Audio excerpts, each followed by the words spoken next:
10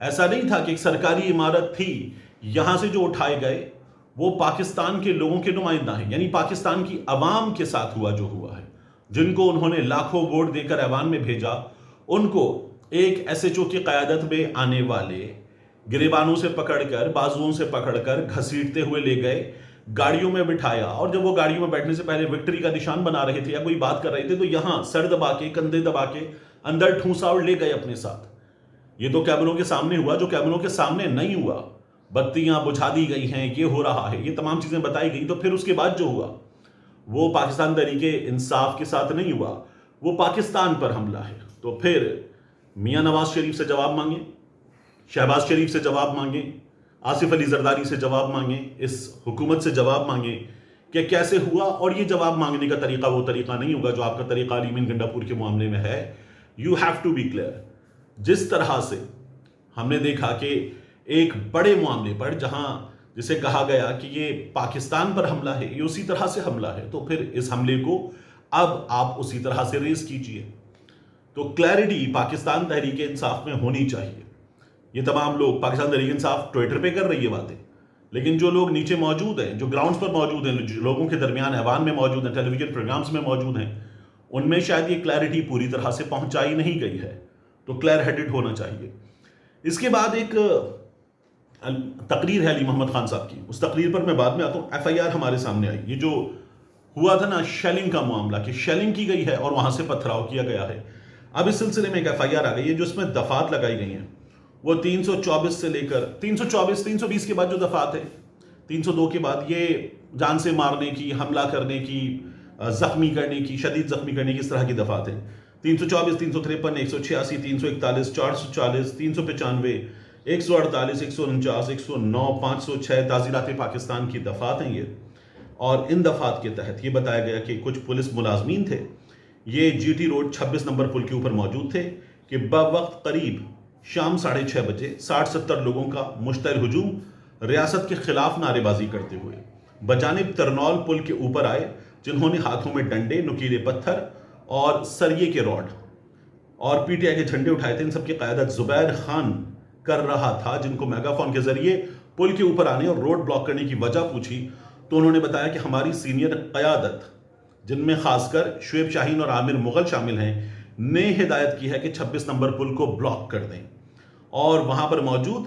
security force اور police کو ہٹاؤ تاکہ دیگر علاقوں کے قافلوں کو 26 نمبر سے براستہ ترنول جلسہ گاہ پہنچایا جائے۔ پولیس کو دھمکیاں دی گئیں، اس کے بعد یہ بتاتے ہیں پولیس کو مارا پیٹا گیا، پولیس کی گاڑی کے شیشے توڑ دیے گئے، اور جو لوگ زخمی ہوئے 4 ملازمین، ان کے نام ہے محمد اعجاز کانسٹیبل نمبر، پھر اس کے بعد محمد ریاض کانسٹیبل نمبر لکھا ہوا ہے، حسن رضا کانسٹیبل نمبر لکھا ہوا ہے، یاسر محمود ان کا کانسٹیبل نمبر لکھا ہوا ہے کہ ان سے اینٹی رائٹ کٹ بھی چھین لی گئی، اور یہ سب کچھ ان کے ساتھ کیا گیا۔ تو اس پر یہ کارروائیاں ہو رہی ہیں، یہ باتیں کی گئیں، شعیب شاہین صاحب گرفتار کی گئے ہمارے سامنے۔ بات یہ کہ یہ جو وقوعہ ہے یہ 6:30 بجے کا ہے، یہ جو کام ہو رہا تھا، جو ہم نے دیکھا کہ شیلنگ تھی، پتھراؤ ہم نے نہیں دیکھا، زخمی ہم نے نہیں دیکھے، تو اس معاملے میں جو کچھ ہوا ہے وہ ہوا کب ہے؟ جو ایف آئی آر میں لکھا ہوا ہے، اس کے ثبوت کیا ہیں؟ یہ کوئی بھی چیز اس جلسہ گاہ سے بہت دور کیسے ثابت کی جا سکے گی؟ میرا یہ خیال ہے کہ یہ وہاں پر موجود لوگ بھی بتا رہے تھے، باقاعدہ طور پر کوشش کی گئی کہ اشتعال پھیلا کر ایک بار پھر پوری بدامنی پر مبنی کارروائی کی جائے اور وہاں پر ایک اور تنازع جو ہے وہ پیدا کیا جائے، لوگوں کو مشتعل کیا جائے، لوگ جواب دیں، اور پھر کوئی 9 مئی جیسی، منی 9 مئی جیسی صورتحال پیدا کرنے کی کوشش کی جائے۔ یہ کوشش کامیاب نہیں ہو سکی تھی، اور پھر پولیس کو کہیں سے بتا دیا گیا تھا کہ یہ مت کرو، رک جاؤ۔ تو اس میں نام آ رہا ہے حکومت کا کہ حکومت یہ سب کچھ کر رہی تھی۔ اب آخر میں علی محمد خان صاحب ایک تقریر کرتے ہیں، وہی تقریر کرتے ہیں اور کہتے ہیں کہ یہ جو حملہ ہوا، یہ حملہ اسرائیل نے، بھارت نے، کسی بیرونی طاقت نے نہیں کیا، یہ پاکستان کی پارلیمان پر حملہ ہے، یہ حملہ جنہوں نے کیا ہے ان پر آرٹیکل 6 لگایا جائے۔ علی محمد خان یا دیگر لوگ جو تقاریر کر رہے ہیں، وہ تمام تقاریر یوٹیوب چینل جو پارلیمنٹ کا ہے اس پر ان کو باقاعدہ بلاک کیا جا رہا ہے، لمبے لمبے گیپس آ رہے ہیں، اور پارلیمان میں ایاز صادق کی سربراہی میں ہونے والے اس اجلاس میں باقاعدہ اپوزیشن کی آواز دبائی جا رہی ہے۔ میں نے آپ سے پہلے بھی کہا تھا، اب بھی کہہ رہا ہوں کہ یہ جو گرفتاریاں ہوئیں، یہ گرفتاریاں مسلم لیگ نون کی آشیرواد سے ہوئیں، وگرنہ یہ ممکن نہیں تھا۔ تو یہ مسلم لیگ نون نے، میاں نواز شریف نے، سردار ایاز صادق نے، اس جماعت نے جو پہلے بھی ڈیل کر چکی تھی، اب بھی پتہ چلتا ہے کہ یہ لوگ تو جنرل باجوہ کے سسر کے گھر پہ مل چکے تھے. ان لوگوں نے یہ سب کچھ ڈیل کے تحت کیا ہے. میاں نواز شریف پاکستان کی جو جمہوری نرسری ہے اس میں آمریت کے ذریعے لگائے گئے ایک ڈکٹیٹر والے پودے ہیں، اور اس پودے سے جو کانٹے نکلے ہیں ان کانٹوں نے ہمیشہ جمہوری عمل کو نقصان پہنچایا. آئی جی آئی والا معاملہ ہو، پھر اس کے بعد محترمہ بینظیر بھٹو کے ساتھ میثاق جمہوریت کر لینے کے باوجود بھی کالا کوٹ پہن کر عدالت پہنچ جانے کا معاملہ ہو،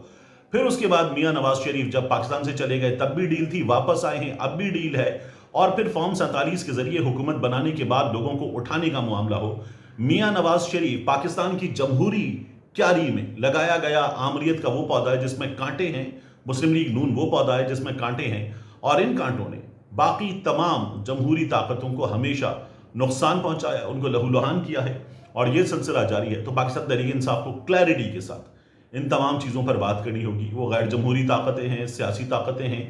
یہ باضابطہ طور پر کرنا ہوگا. اور جتنی اس وقت پاکستان تحریک انصاف کو کلیئرٹی کی ضرورت ہے اس تمام معاملے میں، کسی کو نہیں ہے. اس کے علاوہ ایک اور چیز، قاضی فائز عیسیٰ صاحب جو عمران خان صاحب نے پہلے سے کہا تھا اب بھی کہہ رہے،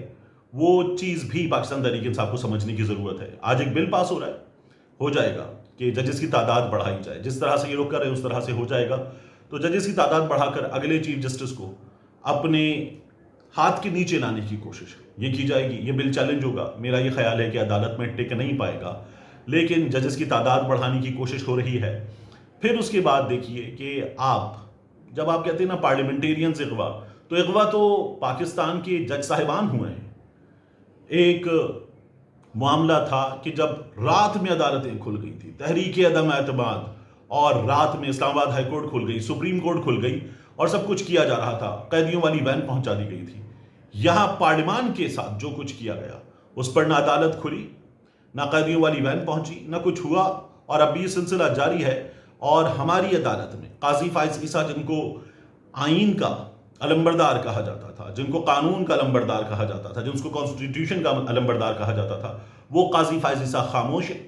ان کی عدالت خاموش ہے. اور یہ خاموشی یہ مجرمانہ فعل ہے قاضی فائز عیسیٰ کے پارٹ پہ. یہ مجرمانہ فعل ہے. جو یہ سب کچھ کرنا چاہتے ہیں وہ یہ سب کچھ کر رہے ہیں، لیکن جو یہ سب کچھ روک سکتے ہیں وہ اگر نہیں روک رہے تو یہ زیادہ بڑا ظلم ہے. بالکل اسی طرح جس طرح آج ایم کیو ایم کے کچھ لوگ پاکستان تحریک انصاف کے لوگوں کی گرفتاری پر کہہ رہے تھے کہ ہمارے ساتھ اس سے زیادہ برا ہوا. بات یہ ہے کہ یہ جو اب قانون سازی ہو رہی ہے، اس قانون سازی میں جس میں جلسے کے حوالے سے بھی ایکٹ آ گیا، 3 سال 10 سال کی قید، اس میں فیصل سبزواری صاحب بھی شامل ہیں. تو بات یہ کہ اگر آپ کل مظلوم تھے اور آج آپ ظلم کی حمایت کر رہے ہیں تو آپ ظالم سے بھی بدتر ہیں. یہ متحدہ قومی موومنٹ کو سمجھنا چاہیے، اور پاکستان تحریک انصاف کو ان تمام لوگوں کو سمجھانا چاہیے بہت واشگاف لفظوں میں. ملتے ہیں انشاءاللہ آپ سے اگلی ویڈیو میں.